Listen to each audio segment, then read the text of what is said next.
Fellow makers, आज का video ना एक स्पेसिफिक फिल्म मेकिंग स्टाइल पे बेस्ड है which is called the Rashomon effect. This was coined by the great Akira Kurosawa in the 1950s with his film called Rashomon. ये क्या effect है, ये क्या स्टाइल ऑफ फिल्म मेकिंग है, इसको पूरा डिटेल में समझते हैं इस इंट्रो के बाद.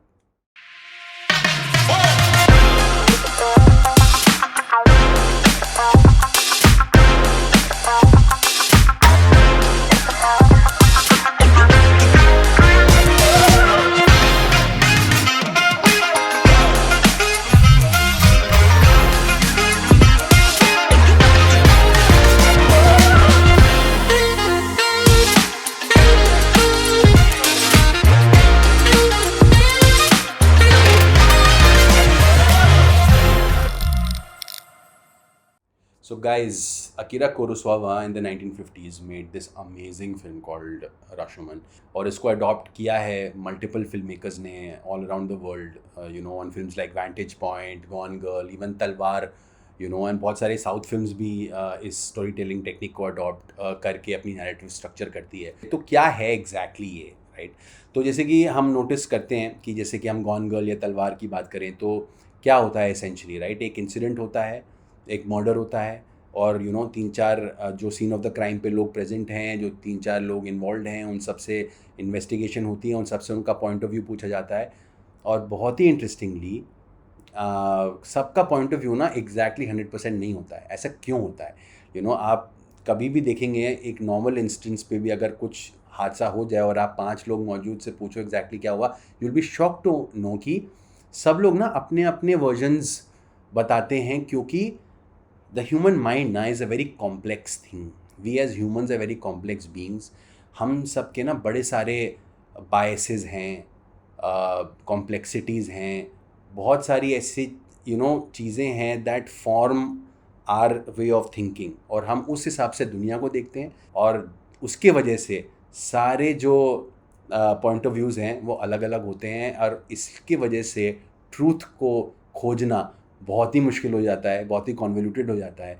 और इस स्टाइल को अगर आप अपने फिल्म में इंक्लूड करें, एक ऐसी चीज़, एक ऐसा नैरेटिव बनाएं, तो you easily have a very entertaining, very spicy to our narrative, right? क्योंकि सबके वर्जन्स अलग हैं, सबके वर्जन्स की आप छानबीन करेंगे, बातचीत करेंगे, तो आपको एक बहुत ही ग्रिपिंग 2 घंटे की पिक्चर आसानी से मिल जाएगी. So discussing Rashomon, the Akira Kurosawa film is very important for this discussion. अगर आपने नहीं देखी है तो प्लीज़ देखिए.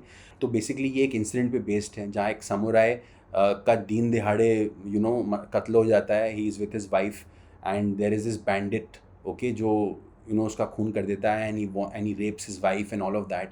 एंड ना वहाँ पे 3-4 लोग प्रेजेंट होते हैं, लाइक एक वुड कटर होता है, एक प्रीस्ट होता है, 1-2 लोग और होते हैं. सब बेसिकली ना एक ये क्या बोलते हैं, एक क्योटो का एक गेट है, the Kyoto gate which is also called the Rashomon gate. उस वहाँ पे दे वुड मीट, और डाउनपोर, पूरे बारिश का पूरा माहौल है. So they would meet there and they would discuss exactly what happened, और सबका पॉइंट ऑफ व्यू अलग अलग होता है. So what is the truth, nobody knows, but the beauty of this style is that you never really do find the truth. और बड़े open ended तरीके से इन टाइप की फिल्म्स का एंड होता है, और बहुत ही इंटरेस्टिंग मेटाफोरिक कंक्लूजन्स होते हैं इसके, जिसकी हम बात करेंगे. तो इस पूरे सेटअप को समझते हैं ताकि you understand it and you can also implement it in a story that you want to create tomorrow.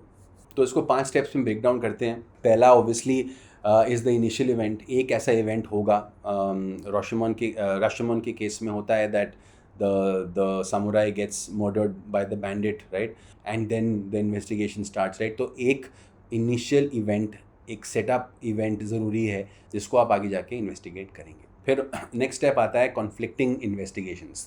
तो लाइक आई मैंशनड अर्लियर, हर आदमी का ना दुनिया को देखने का तरीका अलग होता है, विच इज़ वाई आपने बहुत बार सुना होगा ना that you see what your eyes want you to see. ऐसा क्यों बोलते हैं? Because they are many filters, they are many biases, they are many things that are there and that could make or break the whole investigation process.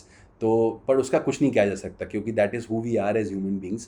And ये आपका basically second element बनता है जो basically आपके narrative को बहुत ही interesting बनाता है, क्योंकि 4 लोग 4 अलग अलग बातें बोल रहे हैं. कौन सही बोल रहा है, कौन नहीं बोल रहा है, इसको हम कैसे पता लगाएंगे, इसको फर्दर इन्वेस्टिगेट कैसे करेंगे। तो थर्ड स्टेप है क्वेश्चनिंग द रियलिटी। तो भाई ठीक है, सबने अपनी टेस्टिमनीज तो दे दिए, बट अभी आपको एक एक टेस्टिमनी को क्वेश्चन करना है। अगर ऐसा हुआ तो आपके हिसाब से ऐसा क्यों हुआ। अगर एक बंदा कुछ बोल रहा है और दूसरे बंदे में ऑलमोस्ट वही बोल रहा है पर एक फैक्टर मिसिंग है, तो क्यों वो चीज़ मिसिंग है? क्या उसने वो चीज़ छुपाई है? क्या उसने एक झूठ बोला है? अगर उसने झूठ बोला है तो क्यों बोला है? समथिंग एज सिंपल एज कि एक एक्सीडेंट हुआ, हाँ, एक लड़का मरा हुआ दिखा, उसका नाम था विक्रम शर्मा। अब विक्रम शर्मा अगर मर गया है और वहाँ पे एक बंदा ऐसा था जो शर्मा फैमिली को जानता है, तो उसके पॉकेट में अगर ड्रग का पैकेट एक मिला है, तो यहाँ पे ये बंदा जो जानता है उस फैमिली को, और सिर्फ उसका एक्सीडेंट हुआ है, उसे ड्रग्स का कुछ लेना देना है नहीं।